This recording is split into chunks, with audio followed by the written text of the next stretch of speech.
All right, welcome to Hoops Tonight, presented by FanDuel here at the Volume. Happy Tuesday, everybody. We actually got, I guess you could technically call that not a blowout in the sense that the starters were all in the game there at the end, although technically that was as boring a basketball game as you could have had on a night like tonight.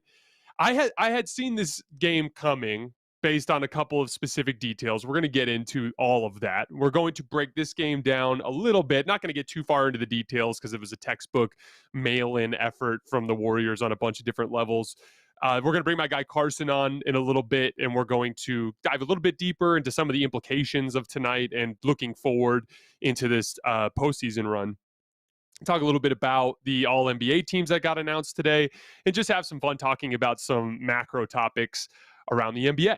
Before we get started, all of you guys who are tuning in, if you could please take the time to like this video, I would very much appreciate that. If you guys could subscribe to the Volume's YouTube channel so you don't miss any more of our shows, that would be awesome. And then last but not least, follow me on Twitter at _JasonLT so that you guys can see the video breakdowns that I do routinely on there, just so you can see some video examples of some of the things and the concepts that I talk on the show. So I did a whole thing last night, might have been last night, 2 nights ago, where I talked about how the aura that surrounds the Golden State Warriors caused Dallas players who were very good shooters and had demonstrated the ability to shoot the ball consistently well, especially when open on kickouts from the Dallas offensive system, how they would suddenly struggle and lose their confidence under the weight of what the Warriors bring to the table as a personality, as a dynasty. And I talked about how I've seen this many times over the years. I remember watching every single player in a Cleveland Cavaliers uniform not named LeBron James, and even a little bit LeBron himself, freak out on a big stage against the Boston Celtics in the 2010 NBA playoffs, despite the fact that they were the better team that had won over 60 games back-to-back seasons, had all the tools in the toolbox needed. But here came the grizzly old Boston Celtics, who had a couple of deep playoff runs, laden with veterans, had just won a championship in 2008 and probably would have won one in 2009 had Kevin Garnett not gotten hurt. They were actually a lot better that year to start that season than they were in the previous season. And they walked into that gym and they had a psychological effect on the Cavaliers and they crumbled.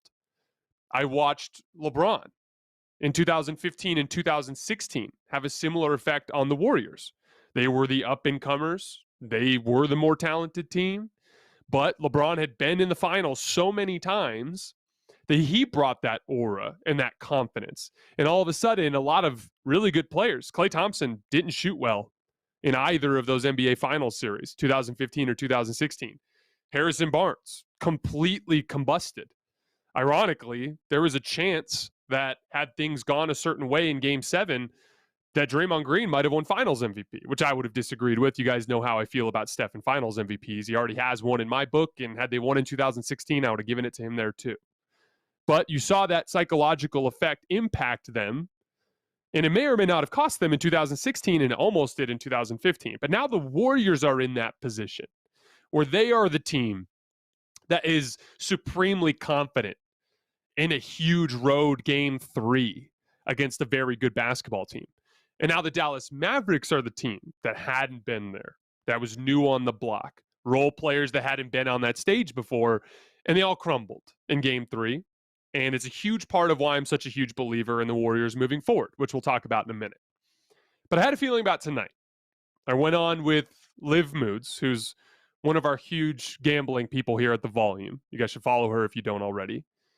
And she asked me when I came on her Instagram Live today to kind of help her piece together a same game parlay for tonight. And my thought process immediately, as soon as we went down that path, was the pressure's off in this series.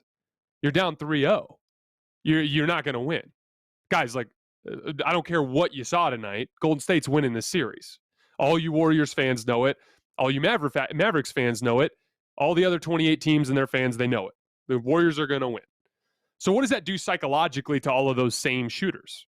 all of a sudden the fear that was running through them when they were taking those same shots in game 3 was gone. And by the way, they were wide open in game 3. I tweeted this out earlier. Game 1, the Dallas Mavericks generated 28 wide open threes. Only managed to make 8 of them. Game 2, they generated 24 more. Game 3, 28 wide open threes. Again, in game 3. So they've consistently gotten wide open shots. This series swung on Dallas not being able to shoot the way they did in the previous 2 rounds, Steph outplaying Luka, and the Mavericks being completely incapable of getting a stop. Those were the 3 major factors that turned this from 2 really good teams playing each other to it looking like one team was significantly better than the other. So I told Liv, I said, I think our best bet here is Dallas starts making shots tonight because the pressure's off. And you could tell that immediately in that first quarter. You could just see it in the body language. You could see it in the way that the guys were rising into the shots. Maxi Kleber, who was a complete and total head case in game 3, was stepping into shots like he was the best player on the floor in the first quarter. That was super predictable. And so my guess was, hey, Dallas is going to make a bunch of shots. That inherently is going to lead to Luka getting assists, and the Mavs are going to win the game because the Warriors just don't take these road closeout games seriously. So we built a parlay, and it was Mavs money line, Luka over 7.5 assists, and Dorian Finney-Smith and Reggie Bullock both over 10.5 points. And it hit tonight at a plus 844 odds there, which was insane. But again, and you guys know the deal with gambling. Sometimes it works, sometimes it doesn't. I also bet a alternate spread tonight, minus 14.5 for Dallas, because I figured Dallas would blow them out. And I was staring at the cash out for like a solid couple minutes during the commercial break at the end of the third quarter. Didn't take it, so I lost that. But the beauty of that was Luka checked back in, and he played so well early that he wasn't going to play in the fourth quarter. And so him getting back in helped us to get over that assist marker. But my point is, the reason why I bring that all up is there was a basketball thought process for how I put that parlay together with Liv. It was pressure's off. Dallas is a team that relies heavily on three-point shooting from role players. They're going to shoot better tonight. And they did. I thought it was appallingly interesting / annoying that Dallas fell apart the way they did in that fourth quarter against Golden State's 3-2 zone. They were completely and utterly flummoxed by it, which is frustrating because that's a zone construct that's been around in the game of basketball for a half a century. They were completely content to just go 5 out against the 3-2 zone and pass the ball around the perimeter when the middle of the floor was wide open, which is insane to me because they kept swinging the ball around. There was no closeout necessary for the Warriors guys because they're already in the right spots to guard a 5-out unit there. And they just weren't doing anything to try to get the ball into the middle of the zone, which is how it dragged out the way it did. And obviously the Warriors, we talked about this a little bit last night, the Warriors are incredibly deep. They have a lot of guys in their rotation that would be playing for other NBA teams that don't get minutes for the Warriors when they're healthy, right? Like Moses Moody, really solid wing, doesn't even play for the Warriors for the most part. Jonathan Kuminga, really solid up-and-coming young wing, doesn't even play. Juan Toscano-Anderson doesn't even play. They have a ton of talent. And so when those guys got in that fourth quarter and they were engaged and they were focused and Dallas wasn't taking it seriously, they fell apart the way that they did. I'm not worried at all about the Warriors moving forward in the series. As a matter of fact, I wanted to take this opportunity. You know, I've kind of been, you guys know me. I'm not married to a take. I'm going to have a take based on whatever the available information is to me at the time. And if the information changes, I'm going to change my take, because I don't have an ego big enough to be obsessed with going down with the ship for whatever reason. I think the Warriors are the best team left, and I think they're going to win the championship.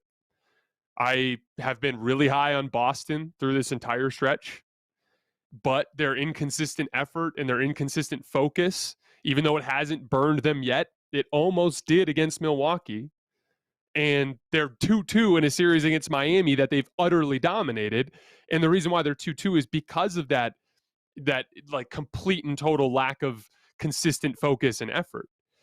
You know, there may or may not be a talent gap there between Boston and Golden State, depending on how you feel about the defensive end. If you favor offense more, you're going to think Golden State's better. I lean slightly towards Boston in terms of overall two-way talent, just because I think they have better defensive players. But I think Golden State would win that series because the consistent commitment to the details that Golden State has. And they do have a significantly better offensive engine in Steph. And they do have a lot of offensive talent surrounding Steph, which is going to test that Boston defense in a way that none of these teams that they've played so far have, except for maybe Brooklyn, who just didn't have the defensive chops to keep up. So as of right now, at this moment in time, like I think Golden State's the best team. I know it sounds crazy to say on a night like tonight, but as the information has been coming in, I expected Golden State to lose tonight. You guys remember, I expected them to lose Game 5 in Memphis. I told you guys they get blown out that night. It's just they're bad in road closeout games. They're much more comfortable closing out at home, and it was predictable that both of those teams would just be more confident on their home floor in a situation where the pressure's off of them, which is what happens when you fall that far behind in a series. So we're going to get a bunch further into the weeds here. I'm going to bring my guy Carson on, and he's going to start asking a bunch of questions about not just tonight, but the rest of the stuff going on around the league. That's correct, Jason. That is often what I tend to do here. So, obviously, Dubs falls short tonight, but we asked in the chat, 79% of people said they thought that this series would be over after Game 5. What do you think, Jason? Do you think the Golden State closes this out on Thursday, and what's your reaction to that really strong consensus we got? I would be stunned if Golden State didn't win on Thursday. Now, let's look at it from Dallas's perspective first. You just got to win one game. You go down to Golden State and you win a road game, which you knew you were going to have to do to win the series anyway. If you do, you send it back home for Game 6, where you'll be favored, just like they were favored tonight. And then if you win that game, it's Game 7 and anything can happen. And we literally saw what happened with Luka against Phoenix. Now, do I think that's going to happen? No. But that's the approach that Dallas has to have. Go to Golden State and win one basketball game. What do I think is going to happen? I think that Dallas is going to go into Golden State. The pressure is going to be back on the guys to make shots, especially if Golden State makes some shots early and gets a little bit of a lead. And all of a sudden, Maxi Kleber and Reggie Bullock and Dorian Finney-Smith and all of the guys that have been tentative throughout the series when they've been open will go back to being tentative. That's what I expect to happen. The other thing, too, here is I didn't think Luka was very good tonight. Again, I thought he was horrible on defense. Again, I thought he was forcing the action into the teeth of the defense and missing easy reads. Again.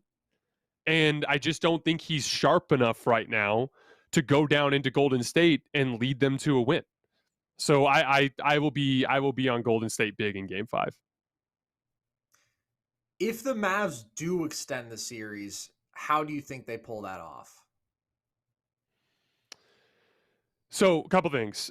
Luka has to play better than Steph in Game 5. So, you know, doesn't it? I don't know if you noticed this, Carson, but Andrew Wiggins, it's not just Wiggins, it's everybody on Golden State. Luka's not getting great looks for himself in this series. Mm-hmm. His step backs feel a little bit more contested than they've been in the earlier rounds. All of those like herky-jerky shots around the lane. Colin Cowherd did a really nice job of calling this out on Sunday night on his show. The discipline that Golden State has shown to not go for shot fakes.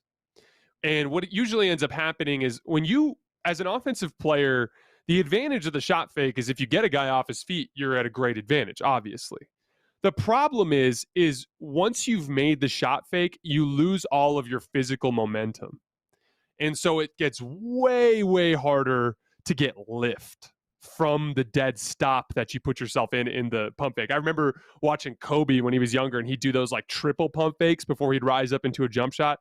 And I was always like blown away that he was able to get the lift that you would need after doing that to rise up and knock the shot down. But what's happening is Luka's getting into the lane and pump faking.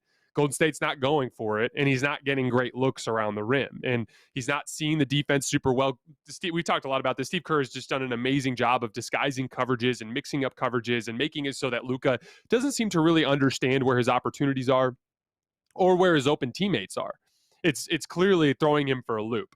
But that all needs to be cleaned up for Dallas if they want to have any chance in Game 5. You need Luka to come out and play an excellent two-way game.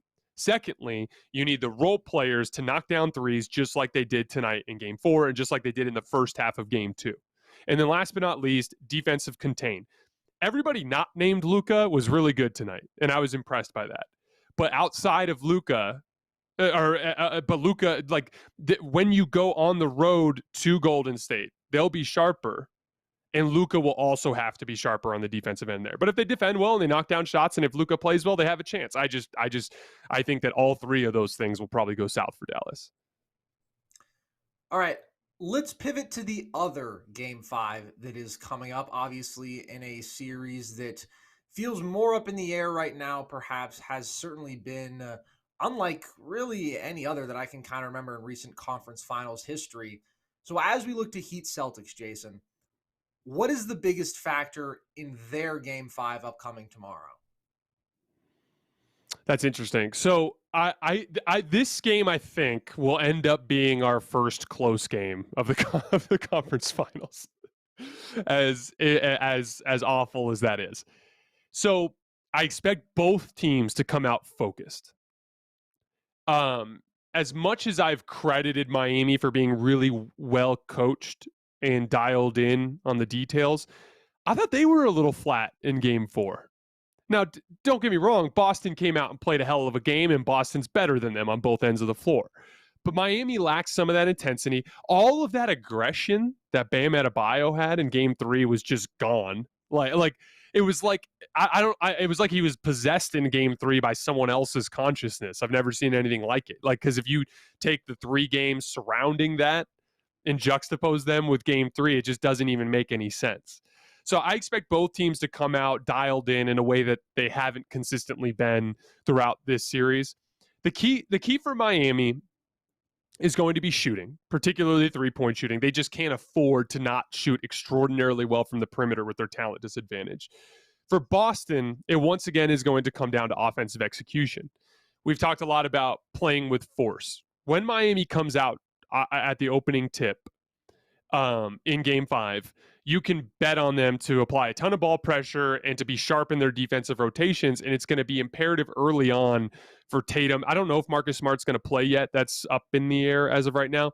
But for Tatum and Brown to make a deliberate effort to get into the teeth of the defense and then kick to shooters rather than settling for their pull-up jump shots like they do most often. One of the tricks for Boston is when Jaylen Brown gets it going as a pull-up jump shooter, he doesn't miss much. Like, he's a uber confident step-back jump shooter. And the problem with that, and I run into this problem myself in my basketball exhibitions here around the city of Tucson. Like, I'm 6'7" with basketball shoes on. I have 6'10" wingspan, and I can jump. So, like, I can get to a step back 3 anytime I want. And that's a blessing and a curse, because it's a blessing because I get to that shot anytime I need it.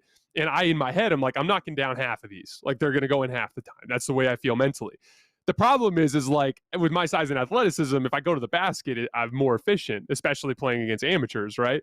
But like, it's a laziness factor. It's so easy to stare at your defender and to know, like, if I hit him with this hard through the legs dribble into a step back, I'm going to get enough separation. And it's a shot that I know it can make. And both Tatum and Brown fall into that trap often, where they're almost too good for their own good. And if they didn't have a pull-up three-point shot in their bag, you'd almost expect them to be more persistent in their attempts to get into the paint. But that's early on, I'm going to be watching Miami's three-point shooting, how Jimmy Butler looks physically, if he's healthy enough to be up to the task. And then with Boston, are they making a deliberate attempt early to try to get into the paint? Well, let me just say, first of all, Jason, that's huge that you got the positive wingspan. I didn't realize that. I think that really is going to lead you to project well at the next level and is going to move you up some draft points. What percentage do you think you are shooting on step back threes? You feel like you're going to make half of them. If you had to guess, though, what do you think you actually shoot there? So the reason why I make half of them is I'm playing against amateurs and I have a huge size and athleticism advantage.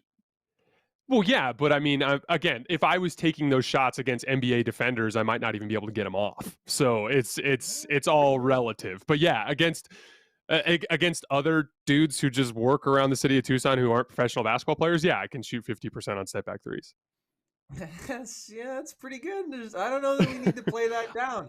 All right. I work Yeah. extremely hard on it. You see the footage, cars. I make thousands of shots every week in practice. Yeah, I'm weird. It doesn't make any sense, but I prep like a professional, even though I'm not, simply because I love the game of basketball. The damn shame of it all is I wish I would have prepped like this when I was playing in college, because I'd probably be somewhere far away from here by now. But it is what it is.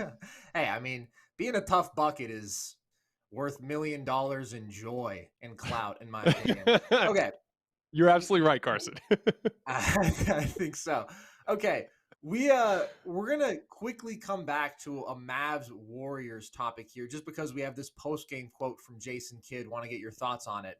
He says, the biggest compliment we've gotten is that they have to play zone because they can't guard us one-on-one. What do you think about that, Jason? I think that's foolish arrogance. Here's what actually happened. The game was over, and Steve Kerr played all of his young players. He even played Nemanja Bjelica, who's been out of the rotation entirely because he's a traffic cone on defense.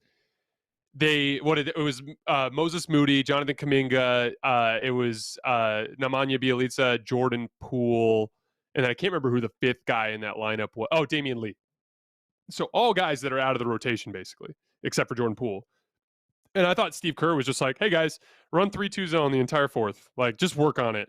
Just work on being in the right spots. You guys already – I thought that was literally what that was. I thought Steve Kerr was using the fourth quarter as a practice. Now, what's actually happening over the course of the series is Steve Kerr is repeatedly bouncing back and forth between zone and man. He mixes it up routinely. And if he actually stayed in a 3-2 zone consistently against Dallas's starters, they'd burn it.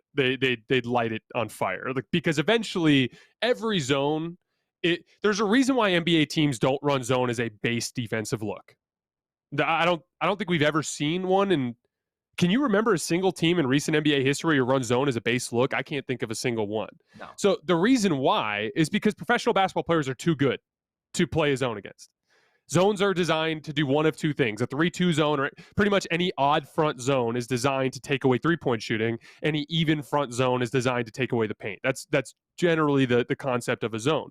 And against each of them, there's the coaching is too high level, the offensive execution is too high level, and the skill level of the players is too high level for any of those zones to work if they get repeated looks at it. The genius of Steve Kerr using the zone is he mixes it up. Now, I was critical of them earlier in the show. Jason Kidd has done a terrible job of navigating the against the 3-2 zone. So, Carson, as you probably know, offensively against a zone, you're supposed to go the opposite of whatever the front is. So against a 2-3 zone, so an even front, you want to have an odd dispersion. So you want to have one guy up top, two guys on the wing. That makes those two guys on the top of the zone have to constantly make decisions about who they're guarding, right? And then if it's the opposite, if it's a 3-2 zone, you want to go two guys out front. And you want to go one in the middle, almost like a dice, think of like a dice, the number 5 on a dice. You want a guy in the middle of the floor, guy in both deep corners, and two guys at the top. And that's just not what they were doing. Dallas was literally running like a 5-out concept against their 3-2 zone. They were screening the top man of the 3-2 zone, which is like ridiculous, because what happens if you come off that screen? The other dude in the zone is just right there. It literally accomplishes nothing. And so I don't know if it's just because they haven't seen the look enough that Jason Kidd hasn't really employed a good zone offense against it. What I actually think is happening in the flow of the game is by the time they identify they're in a zone, there's already like 12 seconds left on the shot clock, and they just don't have enough time to really get set up. And part of the issue here too is like the pace of the game that Luka plays at. You just don't have enough time to adjust once you get across half court. There's just never enough time left. It is a hilarious quote from J. Kidd, I think, given the context, given the way the series has gone overall, and given how they handled the zone. But also, their man-to-man has looked great. Their man-to-man has looked fantastic. Yeah, I know. It's great points all around. J. Kidd's living on his own planet. You got to have some of that foolish arrogance maybe to succeed at the level he has. I don't know. A lot of guys seem to. Okay, so we talked about some of the biggest factors overall coming up in Celtics Heat. Let's look specifically at the star matchup that we have between Jimmy Butler and Jason Tatum. Jason, who do you think is under more pressure to perform in Game 5 between those two? Jason Tatum, no question. A couple things. Jimmy Butler, his legacy is kind of in stone at this point. He's considered one of the best non-superstars of all time. Like he's your textbook non-superstar that in any environment can rise to the level of a superstar and potentially carry a team, to the next level. A couple things. Tatum is newly inflicted with superstar expectations. And then two, like Boston's way better. Boston is so much better. Like if there was a single elimination game on a neutral court and both teams were guaranteed to bring 100% effort, I'd pick Boston by at least 15. Like they're just way better. They're just so much better. So like the pressure here is like, and by the way, Boston is not out of the woods yet. I think Boston's going to win tomorrow, and I think they're going to win game 5 or 6. That's what I expect to happen. But like, would you be the least bit shocked if they went into Miami tomorrow, came out a little bit slow, Miami shot well, all of a sudden they're up 15, all of a sudden the palms get sweaty, all of a sudden they get a little sloppy, the crowd gets into it, it's a close game, a couple guys make some shots at the end and they win? No, I wouldn't be shocked. And then you're looking at a guaranteed game 7, even if you win game 6, right? So like, they're not out of the woods yet. And so Tatum has to close this deal. And quite frankly, if he doesn't, this is a massive black mark on his resume as a guy who is now at the superstar level. You are not Luka. You've been in the Eastern Conference Finals twice before this. Okay, you've gone against LeBron James. You've gone against the same Miami Heat team. You don't get the "I'm new on the block" excuse. You don't get any of that. Now, I expect Jason Tatum to rise to the occasion and to close this deal, but there's no question that Jason Tatum's under more pressure. How much swing do you think there is in the potential for how we view Jason Tatum, depending on just how the remainder of his postseason goes? Like best to worst case scenario, what is the variation there, and how could that potentially change like the conversations that we're having about him? So the worst case scenario, we just went over that. It's a big black mark on his resume, and then essentially, you know how that goes. Like from that point forward, everyone like you're just constantly clawing yourself out of that hole. You're no longer there's kind of like a pathway in the career trajectory of an NBA superstar. It's like you're the darling, and then you have some losses and you get cut slack for them. But then there's like the loss that's like one loss too many. And then like everyone turns on you. And then suddenly the flashlight gets shined on all of your weaknesses, right? We're kind of starting. I don't think this is it yet for Luka, but we're like one playoff exit from Luka away. Like if he lost in the second round next year, I think the public would turn on Luka pretty quick as a guy who's too heliocentric and doesn't defend well enough. But like that's kind of the situation that Tatum's in. I think Tatum's kind of at that point now. Like if he loses this series to Miami, there's going to be a lot of people calling him a fraud. Now, the upside, what him winning a title this year would remind me of is kind of like what Kawhi Leonard did with the Raptors in 2019. Now, Kawhi has demonstrated that he's been a better regular season player. He was an MVP candidate in previous seasons, may or may not have been the rightful winner in the 2017 year when Russell Westbrook won. So like it's not a perfect apples to apples comparison, but what it would remind me of is like, because like what is the 2019 title for Kawhi Leonard? Like if you look at it in isolated by itself, it's a supreme accomplishment. Like unquestionably the best player on the team that won the championship against a good team and unquestionably deserved finals MVP in superstar fashion, right? But everyone around that, no, like there was some Kawhi's the best player in the world buzz. I never bought into that. I didn't think he was nearly good enough of a playmaker. What I thought he was in 2019 was the tip of a spear. And the spear was arguably one of the most talented spears in the league, right? And as the tip of the spear, he was clearly the best player, and he was able to push them over the top. But I didn't think he was close to as good as Kevin Durant or LeBron, and that was proven to be true in the subsequent seasons, in my opinion. Like he's clearly just not quite as good as those guys, right? That's kind of where I would see Tatum at here. Like if he won a title, it'd be an unassailable definitively best player on the best team in the league, finals MVP, all of that stuff. But is anybody going to think Tatum's the best player in the league? No. So you might have, Boston fans will, but like, so that's kind of the way I see it, is like, Jason Tatum to me is having a 2019 Kawhi-esque playoff run if he closes the deal.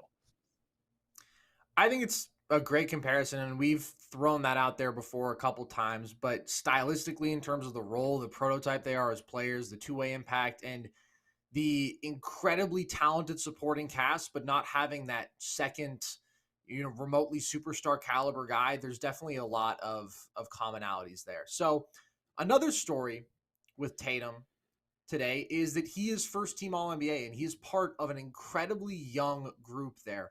All five guys, that being Tatum, Luka, Book, Giannis, and Jokic, 27 or younger. So, Jason, with that youth movement that we have seen, and we've talked about the transition of eras that we're kind of witnessing in these playoffs as well, out of those five guys, you get one of them for the rest of their career. Who are you taking? It's such a good question. So I think the answer is Giannis, but I have one caveat.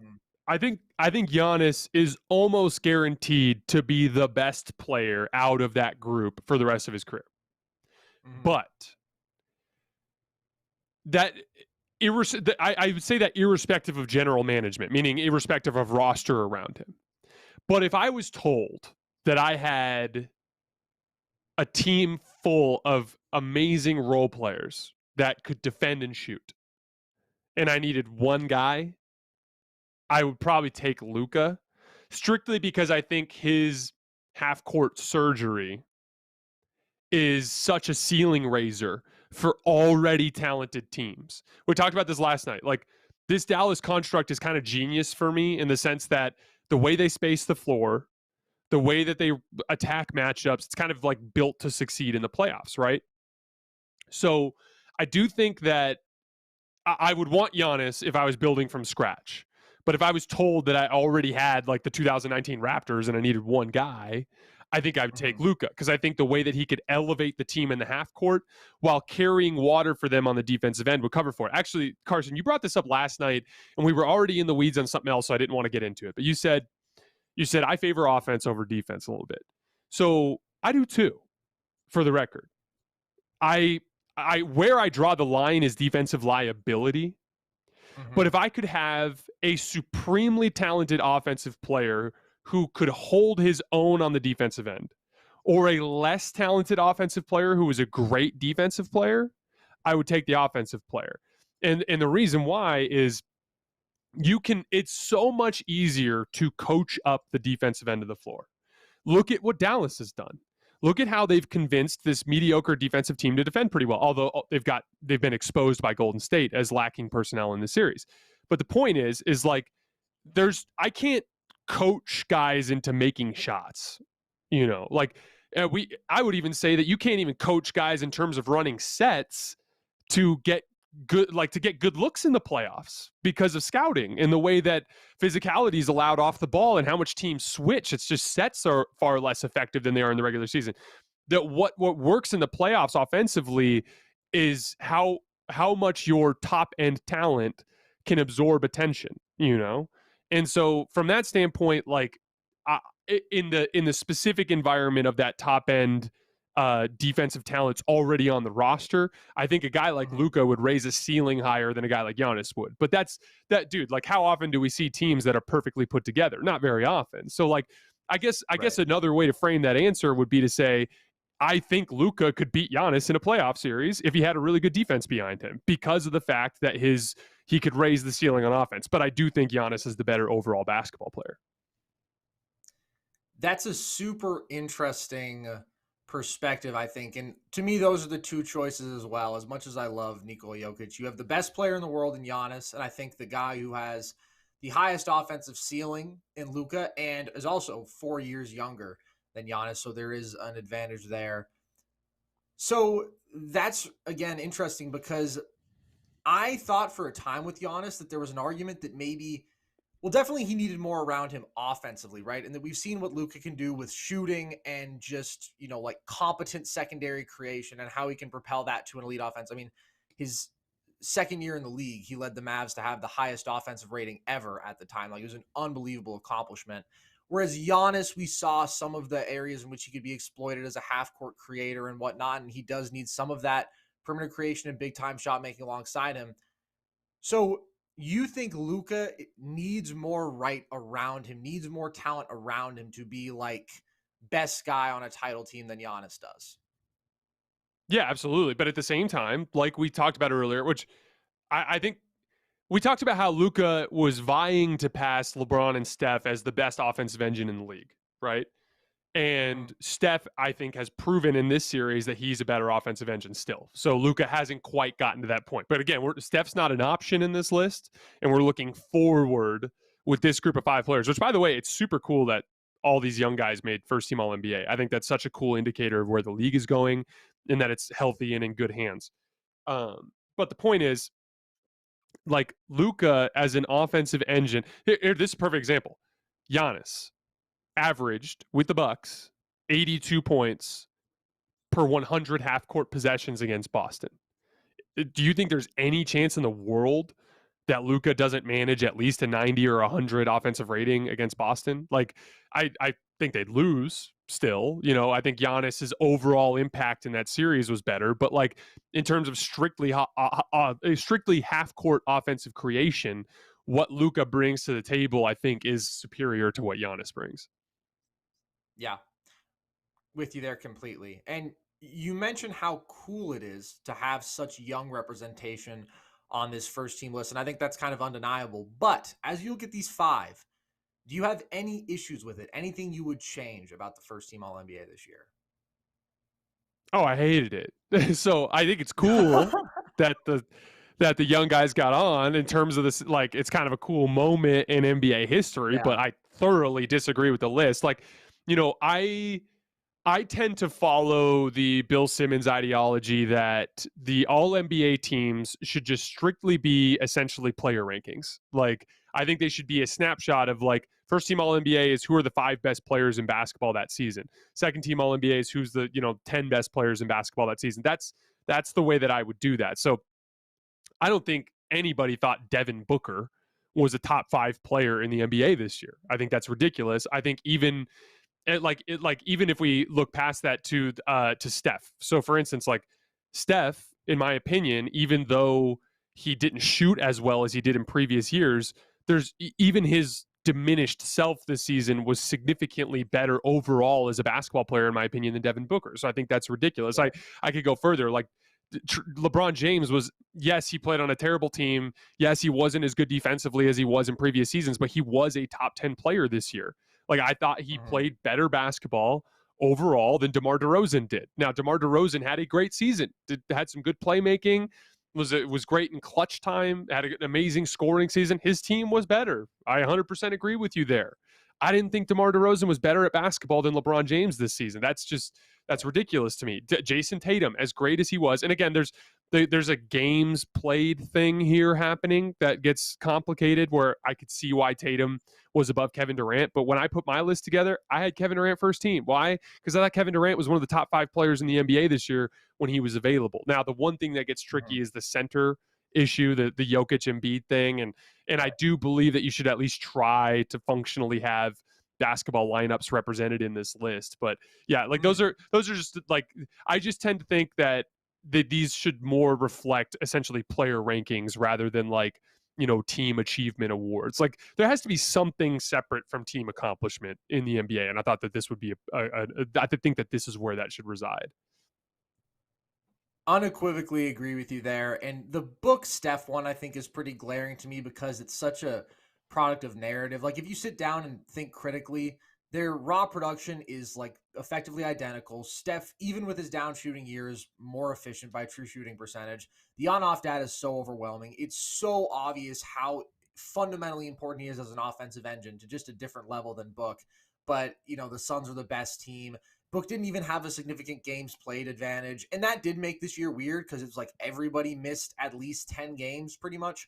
But it feels like you can adjust for that and maybe just say, okay, well, if everybody's missing games, maybe it doesn't matter quite as much. I think that last point that you made is interesting, though, about trying to have a functional basketball lineup, because I think I'm even more all in on the philosophy of this should be who are the best players in basketball. I think that there have been a ton of times throughout history, where you have two fours together, right? Because how could you avoid that throughout the 2000s? You got to have some combination of KG, Tim Duncan, and Dirk on the first team every single year. That's a really Yep. weird, clunky kind of lineup. So I just think Embiid should have been here. Like Jason Tatum, first 20 something games sucked, and then he was phenomenal post All-Star break, but Embiid was consistently clear top 5 guy, and to not have him here because of a dated, positional system, I feel it's dated, is really another complaint I would have. That's fair, and that's definitely not something I'm as passionate about. So I would be with you in that regard. And I guess at that point you could even argue that Embiid should be in over Steph. But like I thought another big thing on the Steph Booker thing, like the Phoenix Suns stayed healthy all season. They were a machine, with exception of the end of the season when Chris Paul was out, and even then they were great. Because as we said frequently on the show, I thought the Suns top to bottom had the most talent in the league, obviously not counting the superstars, right? And so from that standpoint, like when you talk about what Steph had to weather through this season, like what he had to deal with in terms of guys being in and out of the lineup, trying to work Clay back into the system, trying to work Jordan Poole back into the system in a bigger role that he had rightfully earned. Like I thought Steph did an amazing job navigating a really, really difficult season. And the degree of difficulty to what Steph had to do this year was significantly higher than what Devin Booker did. And that's never factored in enough. The winning culture I totally get. And I think it's so important to not lose sight of that. Like you can't just walk through life making excuses about results in winning and losing, because you're just not doing yourself any favors there. I get that. But at the same time, like I do think it's important context, and it is worth having that conversation. Like to me, the conversation surrounding LeBron and the Lakers is like, yeah, LeBron's a terrible GM. Him pushing for the Russell Westbrook move was a terrible decision. He also dropped 50 a few times this year and was one of the best offensive players in the league. Like that has to be like, it's not, LeBron didn't stop playing good basketball. Like that to me, like we too often allow ourselves to, I understand it. Winning is why we do this. We play the game to win. You play to win the game, as the cliche goes, right? But at the same time, like especially with these kinds of lists, I do think it's important to apply the appropriate context. Like, so had the Warriors stayed healthy, guess what? They would have beat the Suns in the standings, in my opinion. So, like to me, it's that simple. Yeah, and I think their record when Steph and Draymond was healthy reflects that. So you mentioned LeBron. He was honored, just third team, as you said. But do you think this will be the last All-NBA team that LeBron makes, Jason? If so, it'll be because of injury. I think LeBron has one final truly great MVP caliber season in him. Couple of reasons why. One, he still looked great athletically this year. Two, I think we are going to see a motivated LeBron that we saw in 2020. Like consistently in LeBron's career, when you put a couple of factors together, recent humiliation combined with appropriate talent surrounding him that allows LeBron to believe in the mission, those things mix together to make a motivated LeBron. LeBron was humiliated in 2019 to the point where I keep blanking on his name every time I try to bring it up. So Carson, if you can remember, tell me. But that swing forward, the European swing forward from the Knicks that blocked him on the game winner in Madison Square Garden. Do you remember who I'm talking about? I can't think of his name. It's killing me. I do remember the play, but I don't remember who it was. Oh my gosh, this is going to kill me. So anyway, he blocked LeBron. He got in trouble for bringing wine to the bench. He, said, I'm activating playoff mode. Remember the whole Instagram post that he did? And then immediately they went like 2-13 to end the season or something like that. So the way I see it, like he came out of that, got Anthony Davis. So he saw a championship opportunity and was motivated by his recent failures, and it amounted in such a dominant, like that 2020 LeBron season was such an incredible start to finish dominant season. I'm on the record that I thought he absolutely deserved the MVP over Giannis. That was the incredibly weak Eastern Conference that massively inflated all of Giannis's advanced metrics and massively inflated the record for the Bucks. The Lakers were basically right there with them in the standings in the significantly tougher conference. You know, like, and remember, guys, you play 30 games against the other conference, you play 52 against your own conference. Okay. So the conferences are a huge impact on things like metrics, on things in the standings. Like, you can't just take it at face value, right? So, like, that was as dominant a season as it gets. This coming year, you have humiliated, missed the playoffs, literally missed the playoffs when 20 of the 30 teams get in. Okay. You have LeBron and Anthony Davis on the roster. I think they're going to flip Russell Westbrook for quality role players. Like, and we literally saw Andrew Wiggins, who was a massively overplayed role player in Minnesota, a contract that nobody wanted, suddenly playing well as a super functional two-way wing in the Warriors system. That's the kind of guy that the Lakers need to be targeting. Like, inflated contracts for role players that were miscast as stars, try to get those types of guys back. I think the Lakers are going to come back and have a good amount of talent, and I think they're going to have one last final super motivated LeBron season. Here's the problem. If his knee inflates on him for no particular reason and he only plays 52 games, then he might not make an All-NBA team. So if the question is he going to make an All-NBA team? If he stays healthy for one more year, I believe he'll be first team All-NBA next year. I think that that's perfectly logical. And by the way, it was the great Mario Hezonja who made that Mario Hezonja, all-time draft bust, of course. Gotta love that guy. I'm with you completely, and I just think you look at all the complaints about LeBron this year and the areas in which he fell short, and it's, you know, consistent defensive engagement, right? It's leadership stuff that you harped on a bunch. In terms of offensive versatility, in terms of his scoring peak and efficiency and what he can still do as a playmaker, like, there's no question that LeBron, when motivated, plays at a top 5 level. And so, like you said, if he just does that for a full year, then he should be recognized accordingly. And I think you never know with, like, just how prolonged peaks have become in modern sports. But I'm tentative to even say to put a hard limit at one more year. Like, we just don't know. I don't know when LeBron is going to fall off, because we have never seen guys playing for as long at this high a level, period, and have never seen anybody playing individually close to the level that LeBron is at in year 19 and at his age. So I think we will certainly see All-NBA LeBron again. Yeah, I feel confident that there will be one more. But yeah, I'm with you. Like, would I be shocked if in year 21 LeBron was, you know, averaging 27, 7, and 7? No, I wouldn't be shocked at all. And, you know, the motivation thing is going to be, yeah, it's insane. But like the big indicator will be training camp, and you'll know right away. And like, people act like that stuff doesn't matter. It does.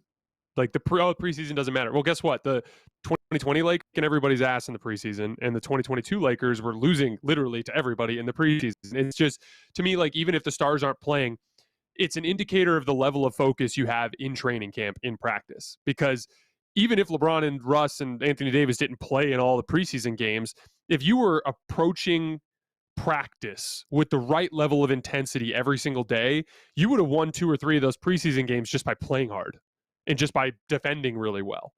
And they just didn't. And it was predictable that they'd come out the gates in the regular season and do the same thing. So I expect a locked-in LeBron to start next season, and I think the Lakers will have one last great run. All right, guys, that is all we have for tonight. As always, I sincerely appreciate your support. All of you guys who are listening, if you guys could take the time to like this video, I would really, really appreciate that. It helps us a lot. If you could also subscribe to the Volumes YouTube channel so that you guys don't miss any more of our content, I would appreciate that. If you could follow me on Twitter at _JasonLT so you guys can see the video content that I release. And then last but not least, if you missed part of this show and you don't have time to get onto YouTube to watch the rest of it, check out our podcast feed. Right now, it's under Lakers Tonight. All the links are right underneath. It's in my pinned tweet on my Twitter page, so you can see that stuff there. We will be back tomorrow night after Game 5 of Boston Miami, and I will see you guys right after the final buzzer.